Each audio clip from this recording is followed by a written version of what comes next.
शुल्क यांच्या थकबाकीची तडजोड करण्याबाबत सुधारणा व विधिग्राहीकरण विधेयक 2026 विचारात घ्यावे. काय अनुकूल असतील त्यांनी होय म्हणावे, प्रतिकूल असतील त्यांनी नाही म्हणावे. होयचे बहुमत आहे, होयचे बहुमत आहे. प्रस्ताव संमत झाला. आता मी विधेयक खंडशः सभागृहाला सादर करते. शिफारसी करावयाच्या असल्यास सदस्यांनी मांडाव्यात. खंड 2 ते 4 खंड 1 संपूर्ण शीर्षक आणि हेतू वाक्य विधेयकाचा भाग झाले. परिषदेने कोणतीही शिफारस केलेली नाही, म्हणून परिषदेला कोणती शिफारस करायची नाही अशा संदेशासह हे विधेयक विधानसभेकडे परत पाठवण्यात येत आहे. चला प्रस्ताव. शशिकांतजी शिंदे बोला. सभापती महोदय, विरोधी पक्षाच्या वतीने आम्ही 260 अन्वये महाराष्ट्रातल्या शेतकरी, त्याचबरोबर महाराष्ट्रामध्ये ज्या पद्धतीने भ्रष्टाचार, वेगवेगळ्या प्रकारच्या प्रश्नाच्या संदर्भातून आम्ही प्रस्ताव या ठिकाणी दोन्ही मांडलेला. वेगवेगळे मांडतायत, उत्तर एकच आहे. सभापती महोदय, तुमची झाली चर्चा सगळी पूर्ण. 260 अन्वये सत्तारूढ पक्षाच्या वतीने सुद्धा प्रश्न मांडलेला होता, प्रस्ताव आलेला होता. तो प्रवीण दरेकरनी तो प्रस्ताव चांगल्या प्रकारे सरकार कशा पद्धतीने योग्य काम केलेलं आहे, कशा शेतकऱ्यांसाठी कल्याण करतोय अशा प्रकारचं त्या प्रस्तावामध्ये आणलं. म्हणजे आमच्या आणि तुमच्या प्रस्तावामध्ये फरक एवढाच आहे, तुम्ही प्रश्नाचं उत्तर, मंत्र्यांचं उत्तर तुम्हीच देताय आणि आमच्या प्रस्तावामध्ये कशा प्रकारचे सरकार चुकीचं वागतंय याच्यावर आम्ही त्या ठिकाणी बोट ठेवलेलं आहे. सभापती महोदय, या ठिकाणी हे राज्य या महाराष्ट्रामधल्या असलेल्या शेतकऱ्यांचं, कष्टकऱ्यांचं, कामगारांचं राज्य म्हणून ओळखलं जातं. त्याच राज्यामध्ये आज जी काय परिस्थिती निर्माण झालेली आहे, राज्य फार प्रगतशील, महायुतीचं 3 इंजिनचं सरकार फार मोठ्या सुसाट वेगाने चाललेला असं जे चित्र रंगवलं जातंय, प्रचंड मोठ्या प्रमाणामध्ये आश्वासनाचा पाऊस इथे पाडलेला असतो. मी त्यात शोधत असतो की डेव्हलपमेंटच्या नावाखाली 9 लाख कोटी कर्ज करणाऱ्या या राज्यामध्ये बळीराजा कुठे आहे याचा शोध घेत असतो. आणि या संदर्भामधली ज्या वेळा ही चर्चा सभागृहामध्ये येते, तर दुर्दैवाने सांगावंसं वाटतं की आपल्या सत्तारूढ पक्षाच्या वतीने दिलेल्या प्रस्तावामध्ये AI पासून ते अगदी शेतकऱ्यांना आधुनिकतेकडे कसं नेणार अशा प्रकारचं ते एक स्वप्न दाखवलेलं आहे सुंदरपणाने. त्याच्याबरोबर बळीराजा पानन रस्ते, त्यामध्ये CSR फंडातून कशा प्रकारच्या योजना, या सर्व गोष्टीच्या माध्यमातून वेगवेगळ्या प्रकारचा प्रस्ताव या ठिकाणी देण्यात आला. खरं म्हटलं तर ते प्रत्यक्षात कृतीत येतं का याचं जर उत्तर पाहिजे असेल तर आमच्या प्रस्तावाकडे निश्चितपणाने पाहायला लागेल. गेल्या काही वर्षापासून जे कर्जमाफीच्या बाबतीमधला निर्णय घेतला जातो, सरकारने स्वतःचं कर्ज वाढवलं. गेल्या काही वर्षामध्ये 3-3.5 लाख कोटीचं कर्ज या सरकारने वाढवण्याचा इतिहास केला. यावेळेला देवेंद्र फडणवीस मुख्यमंत्री झाले तेव्हापासून आजपर्यंत मला वाटतं दरवेळेला आपण राज्यमंत्री म्हणून आहात त्यावेळेला इतक्या पुरवण्या मागण्या कधी निघत नव्हत्या. 65,000 कोटी, 55,000 कोटी, 75,000 कोटी, 1 लाख कोटी. आणि आज फक्त शिस्त पाहिली आणि ज्यावेळेला देवेंद्र फडणवीसांनी ज्यावेळेला अर्थ खात्याची आदरणीय अजितदादांच्या दुर्दैवाच्या निधनानंतर या संदर्भातली जबाबदारी घेतल्यानंतर पहिलं स्टेटमेंट केलं की आता कुठल्याही प्रकारचा, प्रत्येक खात्याला सांगितलं, कुठल्याही प्रकारचा नवीन कुठल्याही प्रकारचं नियोजन किंवा प्रस्ताव तयार करू नये. आम्ही हे काही वर्षापासून हेच सांगत होतो की तुम्ही जे प्रस्ताव तयार करत होता त्या प्रस्तावामध्ये प्रवीणजी इतकी तफावत होती. म्हणजे पूर्वी 10 रुपयाचं काम होत होतं ते आज 50 रुपयाचं काम करण्याची एक वेगळ्या प्रकारची प्रथा या महाराष्ट्रामध्ये आली. सरकारी तिजोरीला कसं लुटायचं एक आधुनिक तंत्रज्ञान या देशात आणि राज्यात आम्हाला पाहायला मिळालं. हे आपण पण अशी जी गेल्या अनेक वर्षापासून लोकप्रतिनिधी काम करतात. 1 किलोमीटरच्या रस्त्याला किती पैसे लागतात, आज त्याच रस्त्यामध्ये किती पैसे लागले दुप्पट टिप्पट होतात. अधिकारी सरळ सरळ प्रत्येक खात्याच्या अधिकारी सरळ सरळ वाढीव एस्टिमेट करतो. काही लोक 20-30% बिलोने, 40% बिलोने त्या ठिकाणी टेंडर घेतात. आम्हाला प्रश्न असा पडतो की ह्या सर्व गोष्टीच्या माध्यमातून मग इंजिनियरचा असलेला सर्वे चुकला, त्यांनी तयार केलेलं एस्टिमेट चुकलं का या महाराष्ट्रामध्ये असलेल्या त्या कामं मिळवण्याच्या संदर्भामध्ये कंत्राटदारामध्ये चढाओढीमुळे क्वालिटी संपली, याचा शोध घेणं गरजेचं असल्यामुळे त्या सर्व गोष्टीमध्ये म्हणजे कोस्टल रोड करावा, वाहतूक वाढलेली आहे त्यामुळे एक्सपान्शन रोड करावे, मेट्रो करावी, यामध्ये कुठले दुमत नाही. कुठे मेट्रो असावी याला सुद्धा पत्ते असायला पाहिजे. या राज्यातल्या सगळ्या शहरामध्ये मेट्रो सुरू झाली, करण्याबद्दल दुमत नाही, पण त्या मेट्रोतून किती लोक जातात, त्याचा खर्च किती झाला, याचं ताळतंत्र निघालं नव्हतं. कारण आम्ही निवडून येण्याच्या संदर्भातली एक नवीन संकल्पना या ठिकाणी आली. मगाशी आम्ही आले परवा आणि सचिन भाऊ बोलत होतो की निवडणूक येण्यासाठी इतकं ताकद कशी येते.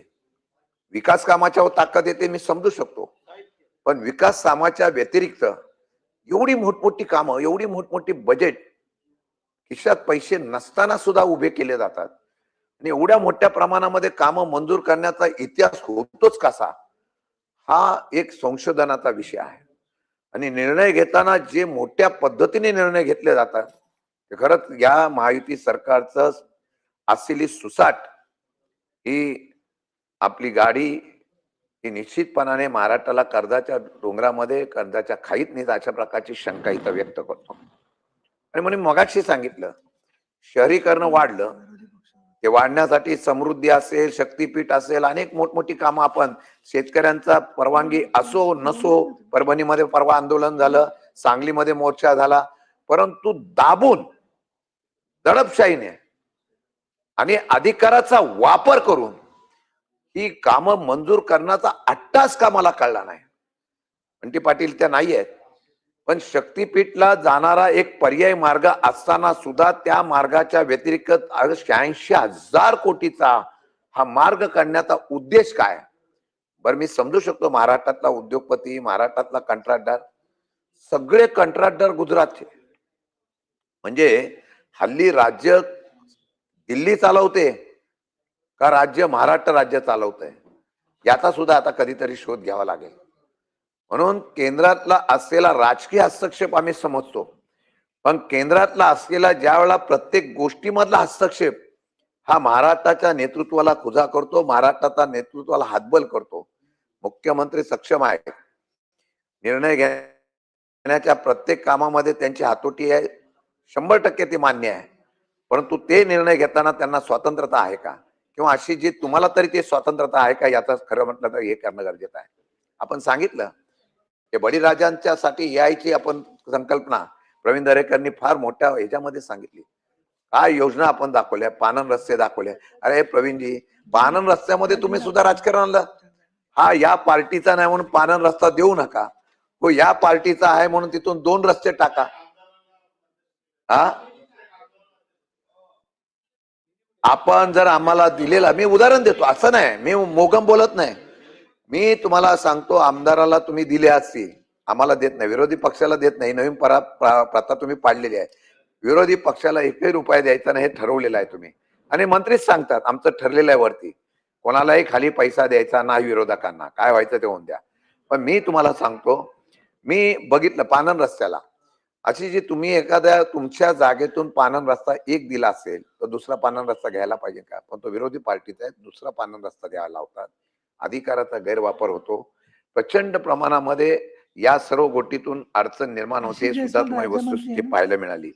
आणि म्हणून या सर्व गोष्टीच्या माध्यमातून आपण सांगितलं की वेगवेगळ्या प्रकारचं हा महसूलने काम चांगलं केलं, हे मी कालही बोललो, आजही बोलतो.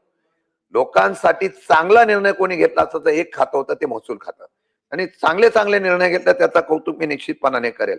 आणि या सर्व गोष्टीमध्ये करत असताना मला साधे 5-6 प्रश्न शेतकऱ्यांच्या संदर्भातून आम्ही उपस्थित केले. त्यांनी सांगितलेल्या गोष्टीची तफावत सांगतो. आपण शेतकऱ्यांची कर्जमाफी म्हणून सांगतो. काल एकनाथ शिंदेनी राज्यपालाच्या भाषणाच्या वेळेला सांगितलं होतं की आम्ही प्रस्ताव तयार करायला लावलेला आहे, योग्य वेळी कर्जमाफी करू. राज्यच कर्जामध्ये बुडलेला आहे, तुम्ही कर्जमाफी काय करणार आहे. तोपर्यंत दर महिन्याला जो अहवाल येतो त्यामध्ये किती शेतकरी आत्महत्या करतात त्याचा अभ्यास करा. म्हणजे अभ्यास करा एवढ्यासाठी म्हणतो की कर्जमाफी होईपर्यंत किती शेतकरी ज्या ते मृत्युमुखी पडतील, आत्महत्या करतील, त्याला जबाबदार कोण, हे शासन या असलेल्या सर्वाला जबाबदार आहे. म्हणून कर्जमाफीची आपण आश्वासन दिल्यामुळे मार्च पर्यंत काही लोकांनी पैसे भरले नाही की त्या असलेल्या बँका, त्या असलेल्या सोसायट्या त्यांच्याकडे व्याज लावून डबल पद्धतीने पैसे वसूल करतात. आणि अशा पद्धतीने वसूल करत असताना अतिवृष्टी झाली, अवकाळी झाली, काल परवा पडलेला परभणी लातूरला अवकाळी पावसामुळे शेतकरी उद्ध्वस्त झाला. आणि हा शेतकरी उद्ध्वस्त झाल्यानंतर त्याच्याकडून परत सावकारी पद्धतीने मंत्र्यांनी, सरकारने सांगून सुद्धा कर्ज वसुली करू नका सांगून सुद्धा कर्ज वसुली करण्याचा प्रयत्न होतो. म्हणजे सरकारचा धाक ना सहकार संस्थांवर ना बँकेवर ना कुठल्या याच्यावर राहिला होता. आजही अतिवृष्टी आणि अवकाळी पावसाच्या संदर्भातली नुकसान भरपाई मिळाली नाही, ही वस्तुस्थिती आहे. अनेक लोकांची आपल्या उत्तरामध्ये सांगावं, आपण सांगाल आम्ही इतके पैसे दिलेले आहेत, परंतु त्याच्या व्यतिरिक्त किती लोक राहिलेले आहेत, लाभार्थी असलेले किती लोक राहिलेले आहेत, त्यांना नुकसान भरपाई मिळाली नाही. याच्या बाबतीमधला खुलासा करणं फार गरजेचं आहे आणि मला वाटतं तशा प्रकारचा आपण खुलासा कराल अशी अपेक्षा आहे. आणि पीक विमा कंपनीच्या बाबतीमध्ये म्हणजे मंत्र्यावर जर पीक विमा कंपनीच्या संदर्भामध्ये मला तर खरं सभापती महोदय कृषी खात्याचा मंत्रीच कोण खातं घ्यायला मागत नव्हता. मला जी माहिती मिळाली त्यावेळी कृषी खातं जिथे जो माणूस घेतो तो त्या मंत्रिपदावर जातो. आणि मी सांगतो ना, कोणी घेत नव्हतं अशी जी सांगते. ते का घेत नव्हतं की त्यांना माहित होतं की शेतकऱ्यांची तळतळाट लागतोय. आणि तो शेतकऱ्यांचा तळतळाट लागला की काय होतं, म्हणून जे जे होते ते मंत्री, मी नावं घेत नाही, पण त्या असलेल्या सगळ्या मंत्र्यांना या ठिकाणी बाजूला व्हायला लागलं. त्यांच्यावर बदनामी झाली, त्यांच्यावर आरोप झाले, त्यांच्यावर प्रत्यारोप झाले. अधिकाराचा गैरवापर शेतकऱ्यांच्या कल्याणासाठी स्वतःसाठी कसा करावा अशा प्रकारची प्रथा या ठिकाणी पाहायला मिळाली. म्हणजे बोगस असलेल्या बियाण्यावर धाड टाकण्यासाठी स्वतः मंत्री जातो, ह्या महाराष्ट्रामध्ये पहिल्या प्रथम पाहायला मिळाला. स्वतः मंत्री जात होते, त्यांचे पे जात होते आणि मग ते बंद केल्यानंतर परत चालू का होत होतं याचं समीकरणाचं उत्तर आजही आम्हाला मिळालं नाही. म्हणजे शेतकऱ्यांच्या कल्याणाची तुम्ही भाषा करता, शेतकऱ्यांना मोफत अवजार, शेतकऱ्यांना चांगल्या प्रकारचा स्वस्त प्रकारची धान्य वगैरे देण्याच्या बाबतीत मला तुम्ही उल्लेख करता, पण त्या असलेल्या सगळ्या योजनेमध्ये भ्रष्टाचार करत असताना पीक विमा कंपन्यांना फक्त सरकारी अनुदान आपण किती दिलं, त्यांनी किती शेतकऱ्यांना त्यातले परत केले याचा लेखाजोखा तुम्हाला या उत्तरामध्ये दिला तर सत्य परिस्थिती करेल की पीक विमा कंपन्यांना सुद्धा आपण 1 रुपयाच्या पीक विमा कंपन्यामध्ये काही लोकांनी तर शेतकऱ्यांचा असलेल्या पीक विमामध्ये आता नावच नोंदवण्याच्या संदर्भातला पुढाकार घेतला नाही. आणि अशा प्रकारचा निर्णय आपण सगळ्यांनी पाहिला. दुर्दैवाने अवकाळीमध्ये शेतकरी मेला. हमी भावाच्या बाबतीमध्ये सुद्धा मी प्रामाणिकपणाने सांगतो, अगदी केंद्राने राज्याने हमी भाव जाहीर केले, पण या हमी भावामध्ये प्रत्यक्ष त्या शेतकऱ्याला लाभ मिळतो का याच्या बद्दल खुलासा आपण करणं गरजेचं आहे. आम्ही चर्चा घडवलेली आहे. एकदा महाराष्ट्राच्या शेतकऱ्यांना कळून द्या की नक्की या ठिकाणी हमी भाव दिला जातो का नाही. मी आपल्याला सांगू इच्छितो, या हमी भावामध्ये मग सोयाबीन असेल, कापूस असेल, या सर्व असे उत्पादनाच्या माध्यमातून आजही वेगवेगळ्या उत्पादनाला हमी भाव दिल्यानंतर सुद्धा खासगी व्यापारी तो कमी भावामध्ये खरेदी करतो, ही वस्तुस्थिती आहे. परवाच्या दिवशी या नाशिकला मुख्यमंत्री गेले, लोकांनी अडवण्याचा प्रयत्न केला, त्यावेळेला मुख्यमंत्र्यांनी सांगितलं की कांद्याला योग्य भाव देण्याचा प्रयत्न आम्ही करू. ही लढाई कांद्याच्या आतपासून आहे. कांद्याने भल्या भल्याची सरकार पाडलेली आहे. आजही कांद्याचा शेतकरी अडचणीत आहे. प्रवीण भाऊ, परवाच्या दिवशी मुख्यमंत्र्यांना योग्य दर देण्याच्या बद्दल निर्णय घेतो. या केंद्राने या असलेल्या निर्यात धोरणामध्ये बदल केला आणि कांद्याला आयात शुल्क लावलं. एका बाजूला अमेरिकेचा असलेला आयात शुल्क तुम्ही व्यापार करताय ट्रम्प बरोबर, अमेरिकेबरोबर, म्हणून कमी करताय, 0 करताय, आणि आमच्या या असलेल्या शेतकऱ्याला 18% लावण्याचा तुम्ही प्रयत्न केला. आणि मग ज्यावेळेला उद्रेक वाढला त्यावेळेला त्याचा परतफेर आम्ही विचार करून 2 दिवसामध्ये या केंद्रातल्या असलेल्या सरकारला धोरण बदलावं लागलं. ही तुमची नामुष्की निश्चितपणाने आम्हाला पाहायला मिळाली. मी आपल्याला सांगू इच्छितो सभापती महोदय, अमेरिकेशी करार झाला, त्यामुळे इथे या सभागृहामध्ये आजपर्यंत चर्चा झाली नाही. आणि या असलेल्या अमेरिकेचे कराराचे दुष्परिणाम काय होणार मी आज सांगू इच्छितो.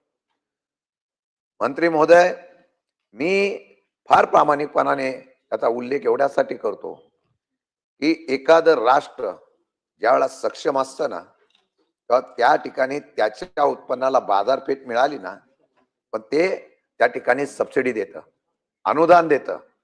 आज अमेरिकेशी तुम्ही कृषीचा करार केला. या जगामध्ये 2 देश असे आहेत की त्यांची लोकसंख्या जास्त आहे. या चीन आणि भारत. या असलेल्या बाजारपेठेमध्ये ज्यावेळेला तुम्ही कॉन्ट्रॅक्ट फार्मिंग केलं, देशातल्या असलेल्या शेतकऱ्यांनी विरोध केल्यामुळे तुम्हाला ते मागं घ्यावं लागलं. जी बाजारपेठ रोखीची आहे ती कब्जा करण्यासाठी ठराविक उद्योगपतींच्या माध्यमातून त्या ठिकाणी हडप करण्यासाठी ज्यावेळेला तुम्ही प्रयत्न करत होता, शेतकऱ्यांच्या विरोधामुळे असलेल्या जमिनीवर अतिक्रमण करण्याचा तुमचा प्रयत्न फेल गेला. मग आता नवीन पर्याय काढला. तुमच्यावर दबाव होता, कुठल्या फाईलचा होता मला माहित नाही, पण तुमच्यावर दबाव इतका आल्यानंतर तुम्ही एक करार केला आणि त्या करारानुसार अमेरिकेच्या राष्ट्राच्या असलेल्या प्रमुखांनी ज्यावेळेला तुमच्यावर दबाव टाकला का प्रेमाने करार केला. पण तुम्ही तो करार केल्यानंतर भारताची बाजारपेठ कृषीची तुम्ही उघडून दिलेली आहे आणि अमेरिका राष्ट्र आर्थिक सुबत्तेत आहे.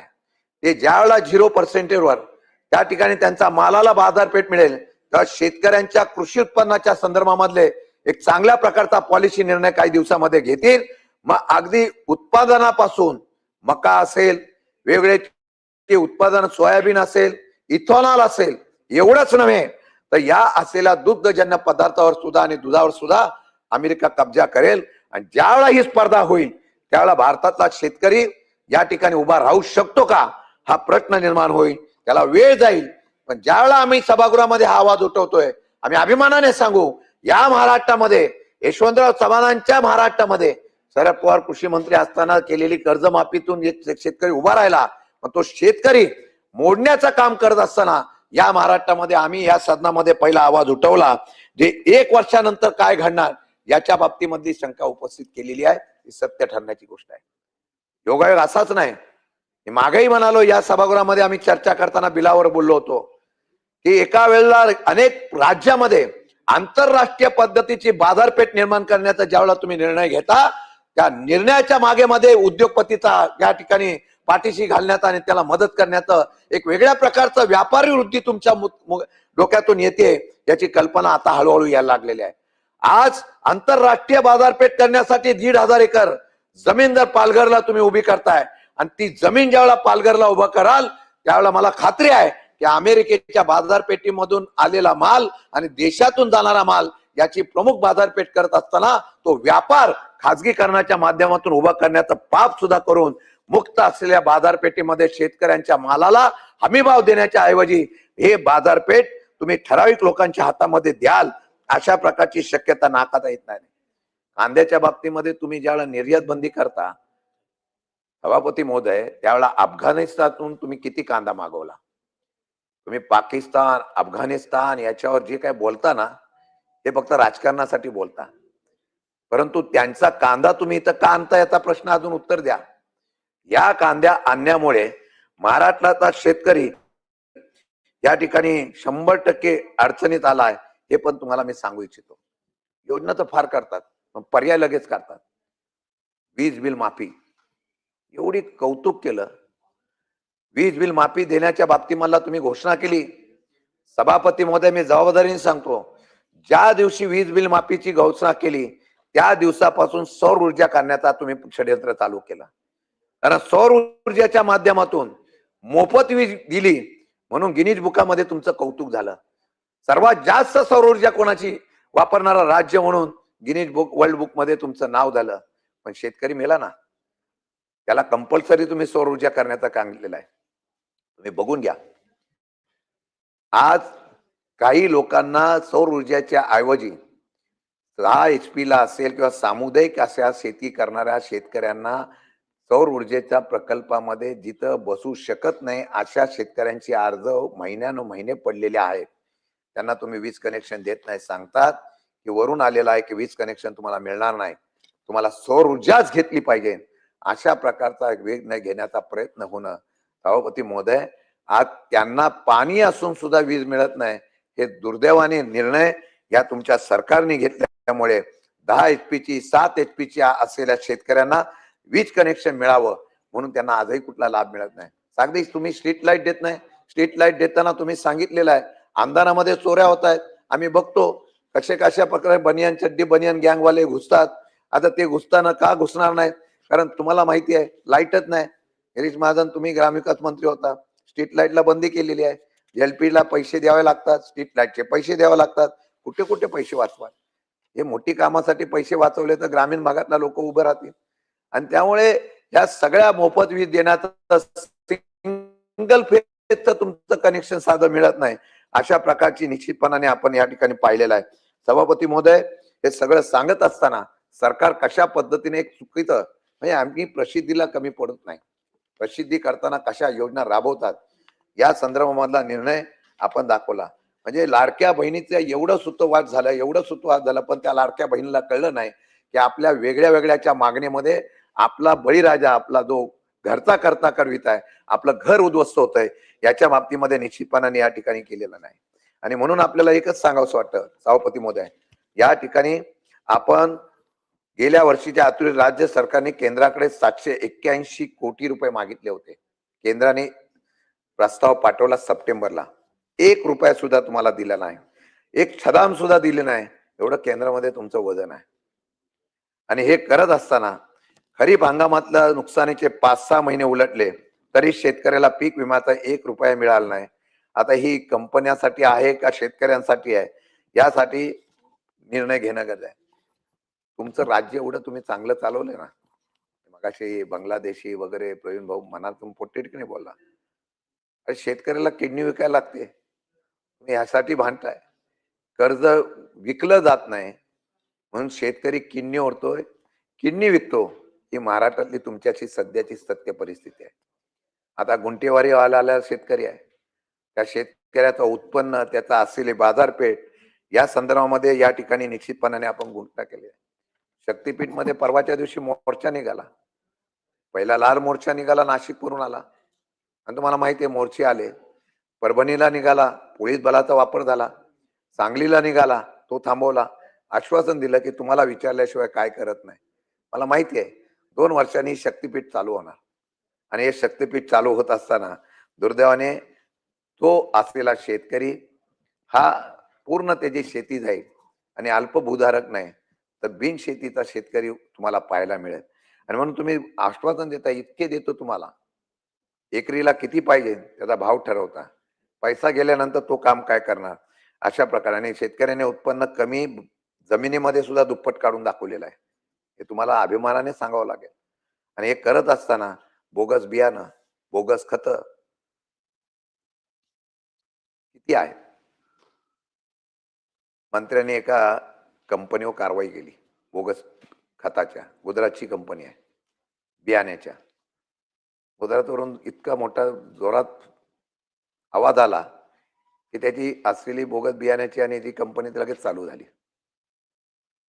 हे गुजरात मधून काय काय येतं याचा विचार कधीतरी केला पाहिजे. चांगलं आलं तर स्वीकारू, म्हणजे गुजरातची बुलेट ट्रेन येईल तर ती आली तर स्वीकारू. पण दुर्दैवाने गुजरातच्या असलेल्या चांगलं आहे ना, पण त्यांनी महाराष्ट्राला काय दिलं पाहिजे. महाराष्ट्राला सगळं बोगसच पाठवत असतील तर त्याचा विचार करायला पाहिजे.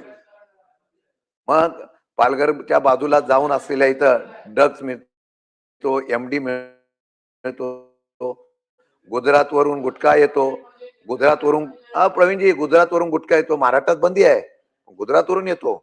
150 कोटी रुपये हप्ता आहे, 150 कोटी रुपये. हाही मत तुमची. मग गुजरातला तिथे गिरीश भाऊ मला माहिती आहे ते मला बोलताय बोला म्हणून, तुम्ही सत्य बोलताय. गुटखा जर विक्री होत नसेल, अगदी शाळा कॉलेजच्या बाहेरच गुटखा विक्री, मग कर्नाटक मधून येत असेल, महाराष्ट्र सरकार काय करतंय. एका सुपारी, आता सांगतो, गुजरातच्या एका सुपारी व्यापाऱ्यावर कारवाई केल्याबरोबर त्या गुजरातच्या सुपारी व्यापाऱ्याला सोडून देण्याचे आदेश कोणी दिले याची चौकशी करा, चौकशी करा.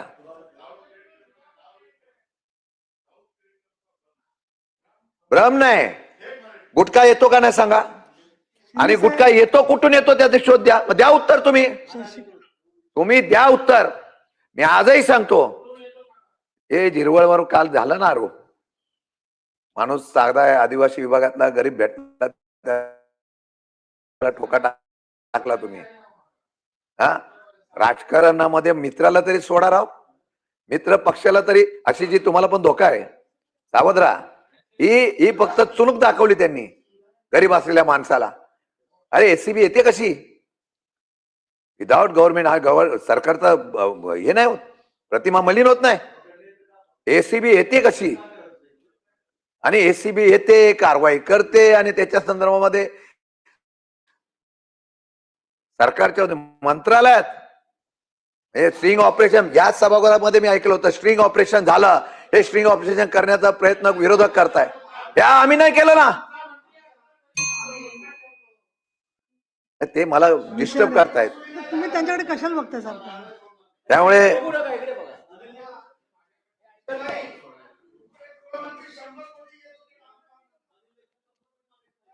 अरे आमच्या गृहमंत्र्यांवर आरोप झाले, सगळे क्लीन झाले. ते फक्त ऐका, ते काल केजरीवाल सुटला. अरे तुमच्या इथे आज सकाळी सभागृहामध्ये चर्चा झाली, डान्स बार बंद झाला नाही, डान्स बार अजूनही चालू आहे. मग तो कसा चालला? कोणाच्या आशीर्वादाने चालू आहे? आणि पनवेल वगैरे या परिसरामध्ये सर्रास डान्स बार चालू आहे. शेतकऱ्यांच्या खतावर तुम्ही जादा दर घेतलाय, बियाणावर जादा दर घेतलाय.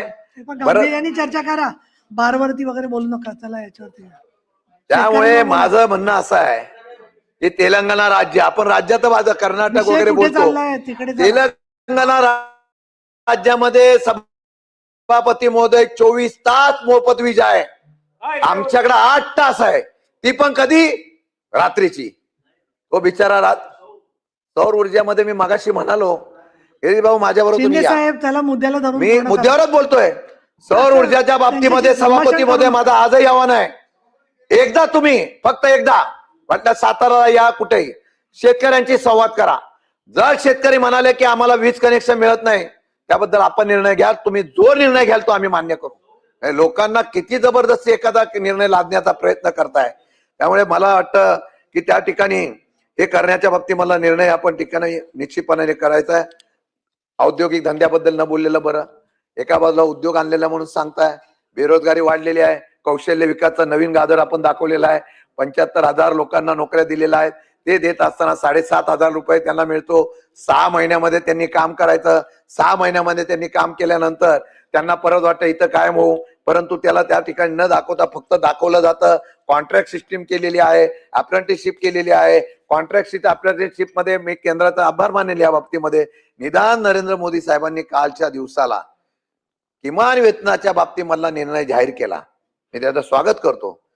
कारण आता परमनंट होत नाही, अप्रेंटिसशिप आणि कॉन्ट्रॅक्ट सिस्टीम आहे, तरी 20,000 रुपये जाहीर केला, मी स्वागत करतो. पण मी आणि भाऊ इथं आहे, 20,000 प्रत्यक्ष त्याची अंमलबजावणी महाराष्ट्र सरकार कधी करणार याचा खुलासा करण्याच्या बाबतीत मला निर्णय निश्चितपणाने करणं गरजेचं आहे. आणि आपण ट्रिलियमच्या खाली बोलत नाही. आणि आपण सांगितलं $1 ट्रिलियन व्यवस्था करू. 1 ट्रिलियनचे स्वप्न दाखवले, 5 ट्रिलियनचे दाखवले. म्हणून मला वाटतं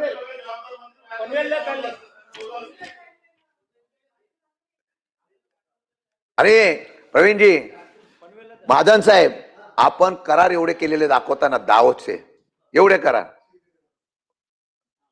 सगळे मंत्री महोदय जायला लागल्यावर कसं घाबरलेत मला वाटतं का? मंत्रीच नाही ना, मग कशी चर्चा करणार आम्ही? कॅबिनेट मंत्री नाही ना. ताई तुम्ही तरी बसा. ते तुम्ही उठणार म्हणून ते कळल्यामुळे पहिले पळून गेले. ऐकू नका जास्त. अरे ते डोकावून बघतात तिथून. सभापती महोदय, दावतचा करार झाला. ज्यावेळेला एखादा उद्योगधंदा येतो, आपल्याकडे उद्योग काय येतो? आपल्याकडे मॅन पॉवर मिळते. आपल्याकडे उद्योगधंदा काय येतो? आपल्याकडे जमिनी मिळत आहे. पण सभापती महोदय, पाण्याचा रेट, विजेचा रेट इतर राज्यापेक्षा आपल्याकडं फार आहे. आणि म्हणून हे प्रसाद लाडने मुद्दाम लक्षात ठेवावं, कारण उद्योगधंदा आला तर ते काम तुम्हाला मिळणार आहे. म्हणून माझं म्हणणं असं आहे की राजस्थानमध्ये 7.55 ते 8.8 रुपये 95 रुपये पर युनिटला आहे. मध्य प्रदेशमध्ये 3 रुपये 34 ते 6 रुपये 80 पैसे पर युनिटला आहे. कर्नाटकाला 5 रुपये 90 पैसे आणि आपल्याकडे किती आहे माहितीये का? 20 दर 5 रुपये 16 पैसे ते 17 रुपये 79 पैसे. कसा उद्योगधंदा आहे? जर प्रत्येक रुपयामध्ये आपण त्या ठिकाणी औद्योगिक क्षेत्रामध्ये 40% वाढ सभापती महोदय या लोकांनी घेतलेली आहे आणि म्हणून आपण या ठिकाणी या 31 कंपन्या नाशिकमध्ये स्टील प्लांटच्या त्यापेक्षा 2च राहिलेल्या आहेत आणि म्हणून या सर्व गोष्टीच्या बाबतीमध्ये आपण या सर्व गोष्टीचा येथून कर्ज माफी आणि त्याबरोबर वीज माफी मत करत असताना 1,35,000 कोटीची वीज दरवाढ या महावितरणाने केलेली आहे. म्हणून आपण नोकऱ्याच्या संदर्भामध्ये सांगितलं, सरकारी नोकऱ्यामध्ये सुद्धा काल 75,000 नोकऱ्या भरती करतो म्हणून सांगितलं. सभापती महोदय, तुमच्या विधिमंडळामध्ये सुद्धा कॉन्ट्रॅक्ट सिस्टीम मध्ये कर्मचारी आहेत. पोलीस भरतीमध्ये तुम्ही काल विषय मांडला. पोलीस भरतीमध्ये रद्द झालेला माणूस सिक्युरिटी ऍक्टच्या माध्यमातून पोलिसांमध्ये कॉन्ट्रॅक्ट सिस्टीम मध्ये आहे, मंत्रालयामध्ये कॉन्ट्रॅक्ट सिस्टीम मध्ये आहे, ग्रामसेवक मध्ये कॉन्ट्रॅक्ट सिस्टीम आहे, तलाठीमध्ये कॉन्ट्रॅक्ट सिस्टीम आहे. सगळीकडे तुम्ही कॉन्ट्रॅक्ट सिस्टीम पैसे वाचवण्यासाठी केले. निदान सरकारी कार्यालयामध्ये सुद्धा तुम्ही भरती जर केली तर कमीत कमी 1.5 लाखाच्या वरती लोकांना नोकरी उपलब्ध होऊ शकते.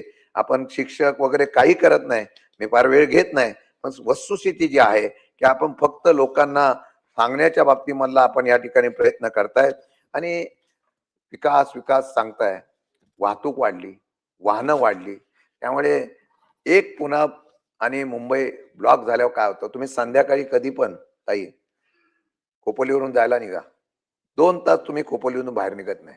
रोज आहे. नवले पुलाला ताई तुम्ही भेट दिलेली आहे. आता तर 15चा का 16चा स्पीड ठेवलेला आहे. त्यामुळे 2-2, 3-3 तास कोण बाहेर येत नाही. लोक मग काय करतात? दुपारी जायचं का रात्री जायचं हा पर्याय बघतात. हा प्रगतीचा विकास नाही. रिंग रोड घेतला पुण्याचा, ताई तो होईपर्यंत किती होणार आहे?